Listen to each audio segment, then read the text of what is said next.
Hello, my friends, and welcome back. Yeah. Today, we're going to be checking in with our good friend Splotchmaker. I've got a clip where she's talking about how veganism is not about weight loss, as well as a few bonus clips. It's been a while since we checked in with Splotchmaker, so I figured we would. It's been a while. Hold my head up high.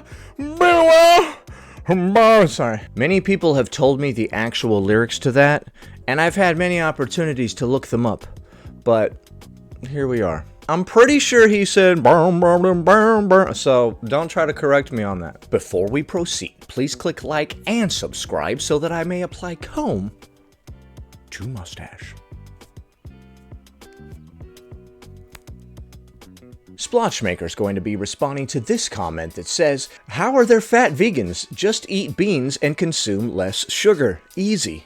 You know, I've been saying that for years. Just eat more beans, dum-dums. That's the key to weight loss, I guess. I think you might be confusing veganism as a tool of diet culture and what veganism actually is. Okay, so veganism is not about eating healthy or losing weight. I think you might be confusing veganism with a healthy diet. Just kidding, vegans. God, you guys are so sensitive. Being vegan just means I don't eat animal products. It could mean that you don't eat processed garbage food too, if you wanted to. I mean, this is your thing, but you know, you could have it mean that.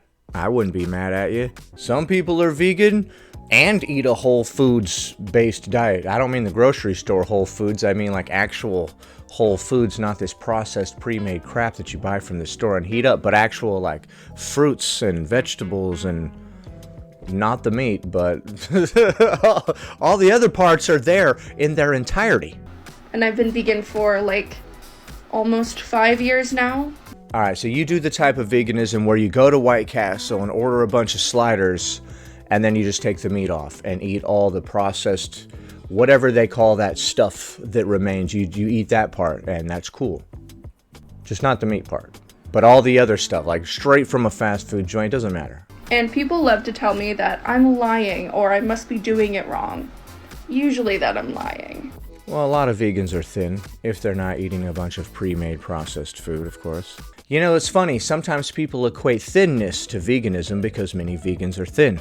Usually those are just vegans that make their own food. They don't eat all this processed pre-made stuff. If you eat processed pre-made stuff, whether you're vegan or not, you're probably going to be overweight because you're eating a bunch of processed pre-made stuff. Thanks for shaking, Lily, while I was talking. But this is just a great opportunity to further drive the point home that even if everyone ate the same foods, there would still be body diversity.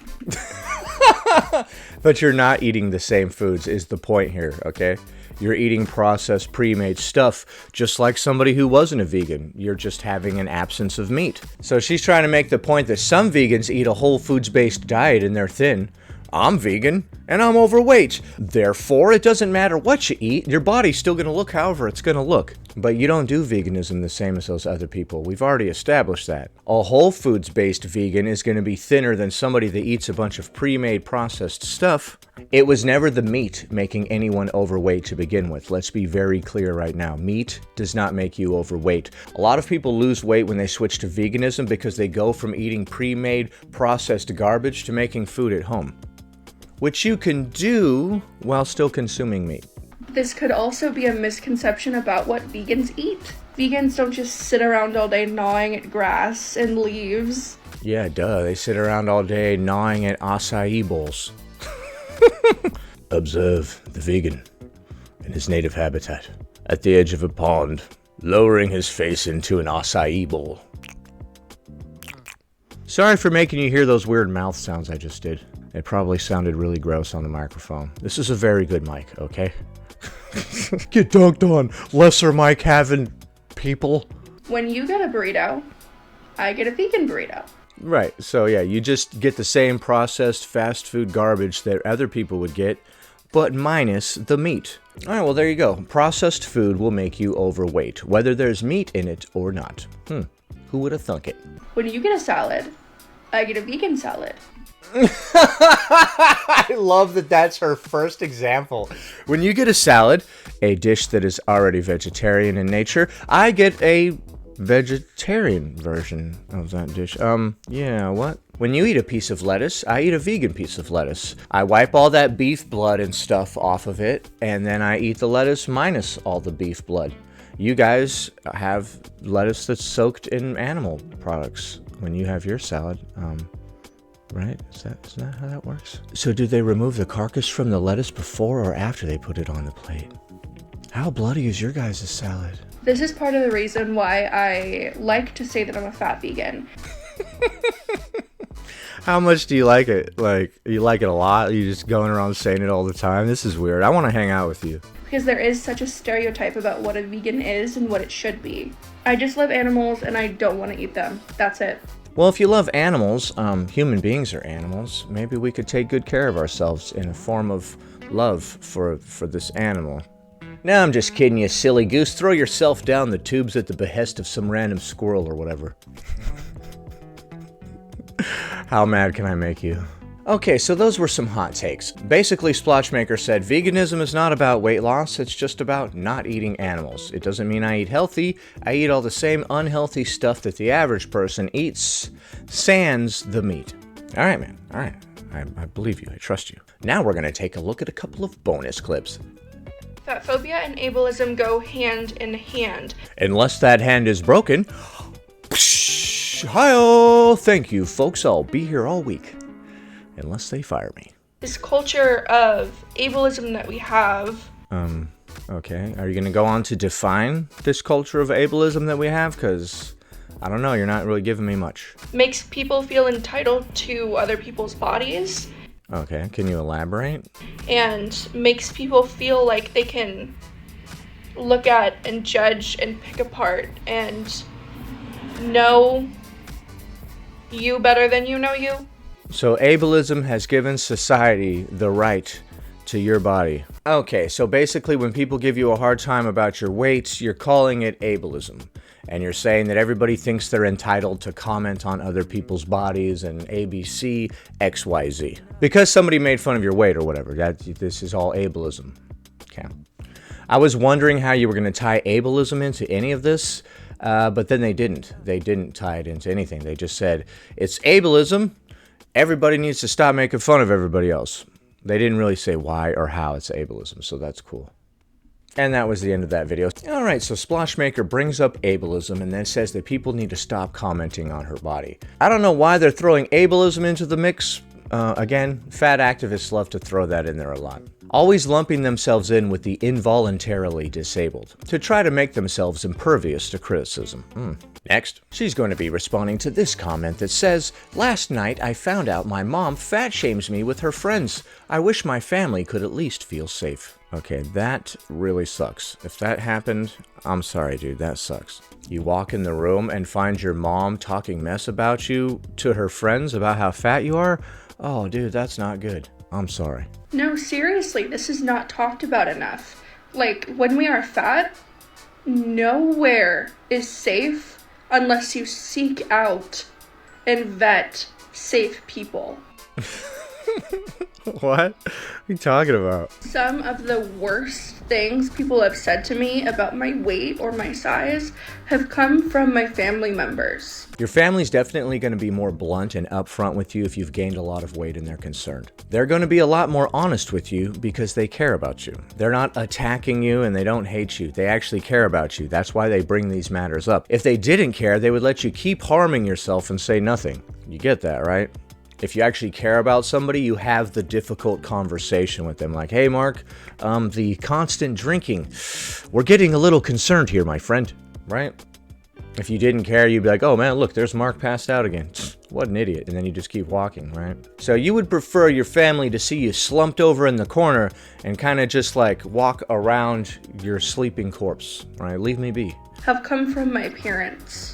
Right, so the concern coming from your parents, you have misconstrued as some sort of phobia or they're shaming you or something. My family doesn't even see me before they see my weight. Maybe they've brought it up so many times that they're over it. If you are not fat, you have no idea how fucked up it is. If you are not fat, you have no idea how f***ed up it is. Okay, I've been overweight before. Never to the point where my family started like shaming me or thinking that I had an issue or whatever. They actually never brought it up. My family's never brought up my weight before. The reason my family never brought up my weight probably is because I was like 60 to 70 pounds overweight, which was an enormous amount of weight back then. These days it's whatever. That ain't even a small fat. If your family is bringing this up, I would say that we've gone well beyond jolly territory into medical obesity land, where a plethora of medical problems await us. It's right next to Preventableville. Next, she's gonna respond to this comment that says, "It's hard, but you have to wear it like a badge of honor, hun. No one can use it against you then. I was big in high school." Oh, I'm not sure if they're saying wear their weight like a badge of honor or basically don't let people's words get to you. This is a great sentiment, but it is very important to know that you cannot self-love your way out of systemic discrimination. It's important to know that blaming everything on some kind of system isn't going to do the hard work that you need to do on yourself. You're just putting off the inevitable. At some point, all this systemic yada yada yada blah blah blah doesn't mean anything, and we're just left with ourselves in a dark room and all the work that we did not do. At the end of the day, that's all that's left. The system is whatever, what this guy did is whatever, blah, blah, blah, yada, yada, yada. Unfortunately, the only one who can move these arms and legs and get things done is you. No matter how much I love my body, no matter how much I unlearn my own fat phobia, no matter how much you blame all this stuff on everyone else, it's still your issue to deal with at the end of the day. If everyone agreed that this was a systemic issue, what does that mean? You're still left with the consequences of your own actions. Regardless, even if everybody said, yeah, you know what, Splotchmaker, this is a systemic issue, none of this is your fault, you would still be left with all the health problems that you currently have. And nobody would be able to fix it but you. Blaming everything on someone else is going to have you going nowhere fast. Or recognize that others are coming from their own fat phobia, I still get treated like shit. Fat people can still legally be discriminated against in the hiring process. No, they can't. There are anti-discrimination laws. You can't discriminate from anybody based on basically anything. And you also can't prove it, really, so good luck.